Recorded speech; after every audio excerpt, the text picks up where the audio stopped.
Hello, friends. My name is AJ Fox. I use they, them pronouns. I'm the director of religious education. And back in the day of COVID, I had a nice little office space with posters and stuff, but we're through that. And now I just have my computer in my bedroom again. But I'm sick today. And so rather than getting all of you sick, I am doing my part from here. I am wearing a gray tank top. I have some like random stuff on my walls. It's mostly blue. And I'm happy to be here today in only spirit. Y'all don't want whatever I have. All right. I appreciate so deeply Scoop's willingness to come and share in this space today. As Paul Ferris noted, we are a multi-generational community where each generation has slightly different yet aligned experiences with struggling for justice in this world. And Scoop's experiences are the experiences of Springfield, right? He's talking about Columbia, but he's talking about the way that Springfield, Missouri also was in the time that Scoop was growing up, in the time that many people who attend this church today were growing up. Some of us in this church were around during the original civil rights movement, during the 1960s civil rights movement. And some of us in this community were born after the Black Lives Matter movement began, right? We have people who were part of the movements of the 50s, 60s, 70s. We have people who will never know a world that did not react to and have to think about the Black Lives Matter movement, and has always known this kind of new transparency that technology has brought. Any facet of progress is complicated from an intergenerational lens. The language of the movement changes. Much of what you said, Scoop, the emotion and the struggle you talked about, is the foundation for the current Black Lives Matter movement. Not all of us have grandparents that we can look to as role models for struggle for progress.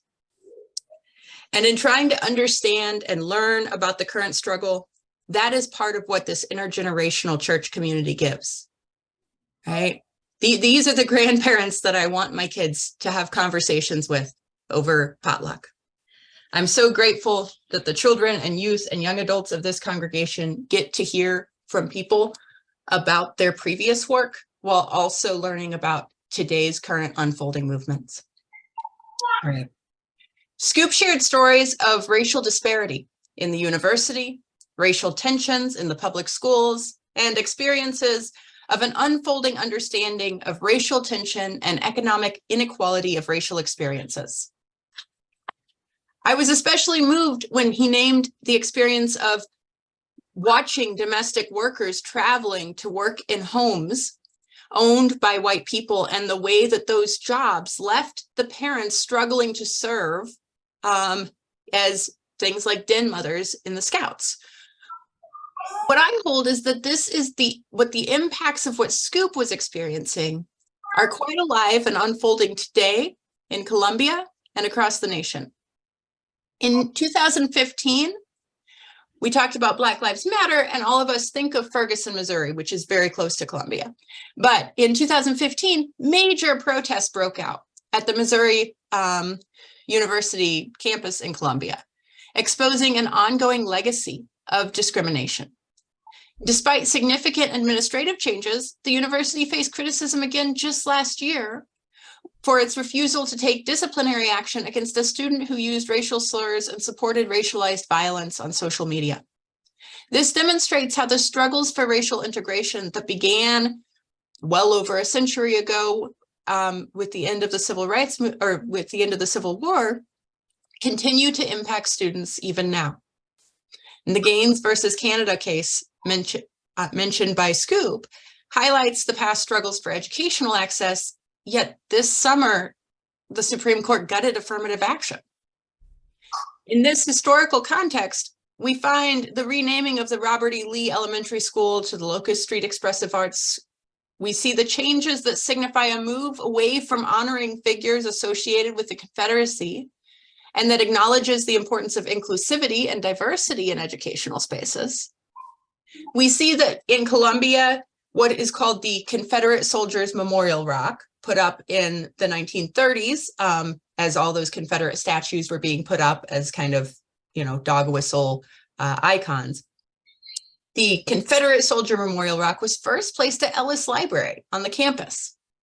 In 1974, based on student protests, it was moved to the courthouse in Columbia. So it was removed from campus in 1974 under protest, and it was removed again in 2015 under protest from in front of the courthouse to a historical marker site at the Battle of Centralia site. So we see these ongoing struggles echoing, right? These moves, they don't eradicate the ongoing legacy of slavery in Boone County and Columbia. Scoop's observation about Black domestic servants traveling from their neighborhoods to wealthy neighborhoods for work is played out today in Columbia. Research shows that within the last 5 years, 38.2% of Black children in Columbia are living at or below poverty line, while 9% of white children are living at or below poverty line. 38.2% versus 9%. The grandmothers and the great-grandmothers of the children in current day Columbia, Missouri, can tell us why that poverty disparity exists today. They also, like Scoop, remember the economic and social realities of Columbia, Missouri, and watch the impacts. While the struggles for integration at lunch counters may have evolved, the ongoing battle for racial justice remains central at conversations. In Little Dixie stretches approximately from St. Louis to Kansas City. Just 110 miles east of Columbia in Ferguson, Missouri, the ongoing impacts of racism in policing and the legal system made national headlines in America. Acknowledging the historical use of police to enforce racial disparity as a direct line from the Civil War to Jim Crow era to current era is essential to understanding the present day impact on individuals that live in those communities and families that live in those communities. The Columbia, Missouri that Scoop described was 80 years in the past. It was also 80 years after the Civil War. Okay. It might round up to say it's 80, right? Like part of what Scoop's discussing is 80 years ago, part of it's 50 years ago.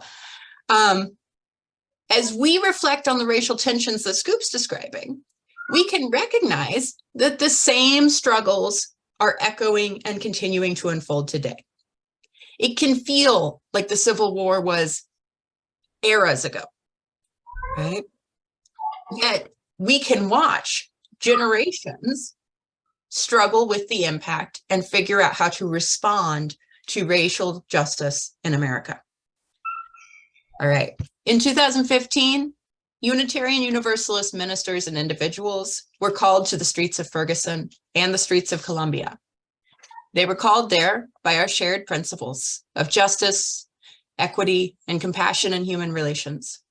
And acknowledging and continuing to hold those values together is part of what it is to put our Unitarian Universalist principles into action.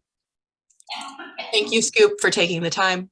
And thank you for all of you and your patience in allowing these children to have these great grandparents and grandparents that they so desperately need. Thank you, friends.